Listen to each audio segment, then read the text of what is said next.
ഇനി ആലപ്പുഴ ഹൈബ്രിഡ് കഞ്ചാവ് കേസിൽ നടന്മാരായ ഷൈൻ ടോം ചാക്കോ, ശ്രീനാഥ് ഭാസി ഉൾപ്പെടെ 5 പേരെ എക്സൈസ് നാളെ ചോദ്യം ചെയ്യും എന്ന് വാർത്തയും ഇന്ന് പുറത്തുവന്നു. ചോദ്യം ചെയ്യലിൽ തെളിവുകൾ ലഭിച്ചാൽ അറസ്റ്റിനും സാധ്യതയുണ്ട്. കേസിലെ പ്രതി തസ്ലീമ സുൽത്താനയ്ക്ക് വേണ്ടി ലഹരി ഇടപാടുകൾ നടത്തിയതായി എക്സൈസ് സംശയിക്കുന്ന മോഡൽ സൗമ്യയ്ക്കും നാളെ ഹാജരാകാൻ നോട്ടീസ് നൽകിയിട്ടുണ്ട്. താരങ്ങളായ ഷൈൻ ടോം ചാക്കോയ്ക്കും ശ്രീനാഥ് ഭാസിക്കും ഹൈബ്രിഡ് കഞ്ചാവ് കേസിലെ പ്രതികളുമായി ബന്ധമുണ്ടെന്ന തെളിവുകൾ കിട്ടിയതിന്റെ അടിസ്ഥാനത്തിലാണ് ചോദ്യം ചെയ്യൽ. നടന്മാരുമായി ബന്ധമുണ്ടെന്നാണ് പ്രതികളുടെ മൊഴി.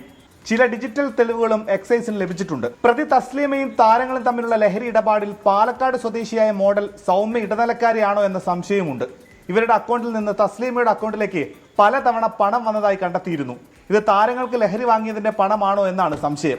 ലഹരി കടത്തിൽ പങ്കുണ്ടെന്ന് കണ്ടാൽ താരങ്ങളെയും പ്രതി ചേർക്കാനാണ് എക്സൈസിന്റെ തീരുമാനം.